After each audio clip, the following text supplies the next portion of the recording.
Hello, c'est Sévan, bienvenue dans ce module 2, le positionnement Insight. Maintenant qu'on a vu ensemble la frustration qui est liée à un besoin émotionnel, on a vu la proposition de valeur unique, quelle est la plus-value qui démarque votre entreprise de toute concurrence sur votre marché. On va revenir dans cet épisode 4 sur la troisième partie du positionnement, les déclencheurs d'achat. Quel est le pic émotionnel, le moment où le prospect se convainc automatiquement que votre produit répond à sa solution? On voit tout ça ensemble dans cet épisode. Module 2, épisode 4, c'est parti.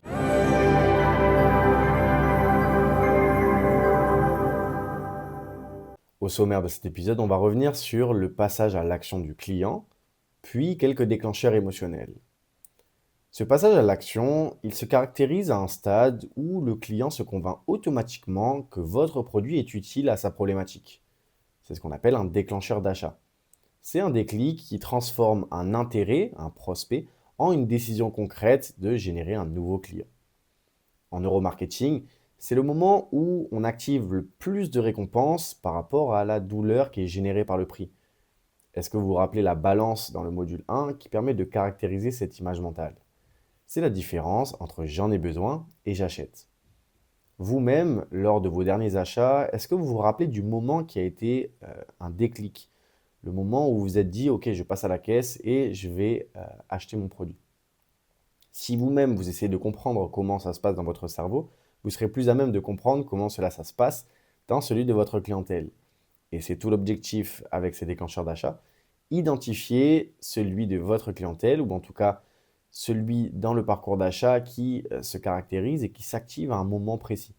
Il y en aura plusieurs, forcément, selon les différentes typologies de clientèle, mais vous devez trouver quels sont les moments importants et fatidiques pour le passage à l'action. Alors voici quelques déclencheurs émotionnels qui caractérisent tout ça. Tout d'abord, la peur de manquer, que l'on appelle aussi FOMO. Combien de fois avons-nous acheté des articles en solde, non pas parce qu'on en avait besoin, mais parce qu'une fois les soldes terminés, on sait qu'ils disparaîtraient et on ne les retrouverait plus à ces prix-là. Le client, il est incité à acheter rapidement par crainte de rater une opportunité unique, limitée dans le temps, qu'il ne pourrait pas retrouver. Ça peut être caractérisé par un déclencheur d'achat. Il ne reste plus que 3 articles en stock, commandés avant que l'offre unique disparaisse, ou 80% des places sont déjà vendues, réservées avant qu'il ne soit trop tard. Ensuite, le biais d'ancrage. Robert Cialdini a réalisé une expérience auprès de ses étudiants où il leur présente 3 seaux d'eau, avec 3 groupes. Chaque groupe trempe la main dans l'un de ces seaux, donc que ça soit froide, tiède, chaude.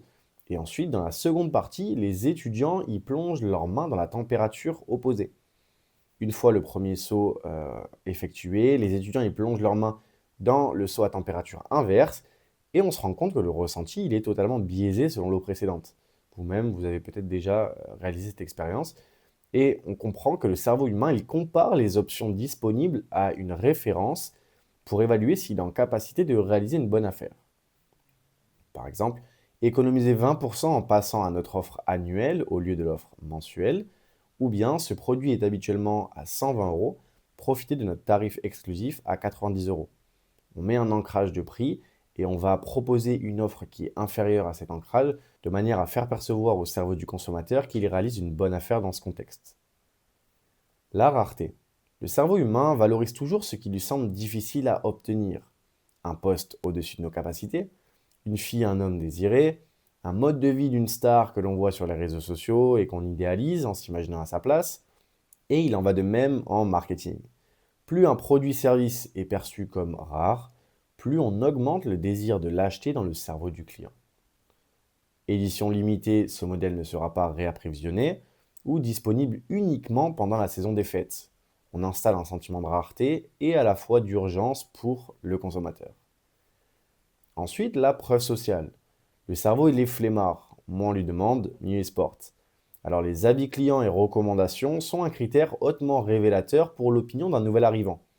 Cela génère un sentiment de sécurité et de confiance de s'appuyer sur l'idée que d'autres ont déjà effectué la démarche de passer à l'action pour comprendre est-ce qu'ils ont été satisfaits de l'expérience et s'il y a des avis plutôt positifs par rapport à un produit, c'est qu'il doit être bon. Ça génère aussi de l'influence sociale. Exemple, ce produit est le préféré de nos clients avec plus de 5000 unités vendues rien que ce mois-ci. ou bien rejoignez plus de 10 000 abonnés satisfaits. Le lien émotionnel, rattaché à un lien émotionnel fort qu'on attribue à l'histoire et aux valeurs d'une marque. Ça peut être lié à la confiance que votre solution est la meilleure ou bien le sentiment de fierté que le client ressent à travers son achat. Exemple, nos recettes sont inspirées de traditions de nos grands-mères grâce à une authenticité unique, ou bien en achetant ce produit, vous contribuez à planter un arbre. La projection dans un futur positif. Les gens n'achètent pas un produit, ils achètent un meilleur futur, comme je vous l'expliquais. Cette approche, elle suscite des émotions positives comme l'esprit et la satisfaction anticipée à imaginer le produit résoudre un problème en améliorant sa vie. Quand on parle de futur positif, on parle forcément de futur proche au moment où on va acheter le produit. Comme je vous montrais l'expérience, une soirée reposante se caractérise par on laisse le bébé au babysitter le temps d'une soirée. Et donc naturellement, dans un futur proche, on va pouvoir être satisfait et générer des émotions positives. Par exemple, plongez vos pieds dans le sable blanc devant l'eau turquoise en laissant vos soucis derrière vous. On crée une image mentale de s'idéaliser en vacances. Dans 3 mois, regardez-vous dans le miroir avec fierté d'avoir réussi grâce à notre programme diététique sur mesure. On idéalise la situation pour la présenter avec une version améliorée de nous-mêmes dans quelques temps. La garantie sous forme d'absence de risque. Le cerveau humain, il possède une manie de percevoir ses pertes plutôt que ses bénéfices. On appelle ça l'aversion à la perte. Réduisez au maximum ce sentiment de risque en lui offrant des garanties permettant de le rassurer, comme retour gratuit sous 30 jours sans se poser de questions, ou essai gratuit pendant 14 jours, annulé à tout moment, c'est comme vous voulez. Voici quelques exemples que je vous ai présentés de déclencheurs d'achat. Celui de vos clients, il pourrait être totalement différent, voire innovant dans la manière dont vous amenez le consommateur à passer à l'achat. Je ne m'exprime pas plus profondément sur ce sujet, car on va y revenir dans le module 4 et je vais vous présenter une solution de manière à aller démarcher vos clients, de manière à les comprendre et savoir comment ça s'est matérialisé auprès d'eux. Parce que tant que vous n'avez pas de clients, vous ne pourrez pas aller déceler les déclencheurs d'achat dans votre business. Découvrir l'élément déclencheur, c'est indispensable en neuromarketing, car une fois que vous aurez cette étape, vous serez capable de maîtriser votre communication autour de votre image de marque. À la fois d'adapter vos messages à partager dans votre vitrine. Votre vitrine, elle se caractérise par votre site internet ou vos publicités sur les réseaux sociaux. Et naturellement, vous multiplierez votre taux de conversion assez aisément. Mais qui dit de la facilité, dit la difficulté d'avoir obtenu ces informations. Parce qu'une fois que vous avez accès à ces informations, vous avez l'élément qui fait basculer une vente. Et donc, ce qui en découle, c'est que votre stratégie sera naturellement plus persuasive et convaincante auprès de votre audience. En attendant de trouver ce facteur X, et je vous disais qu'on va revenir dessus un peu plus en profondeur, un peu plus loin dans la formation, vous allez créer des messages percutants et persuasifs. Pour ça, on se retrouve dans l'épisode 5.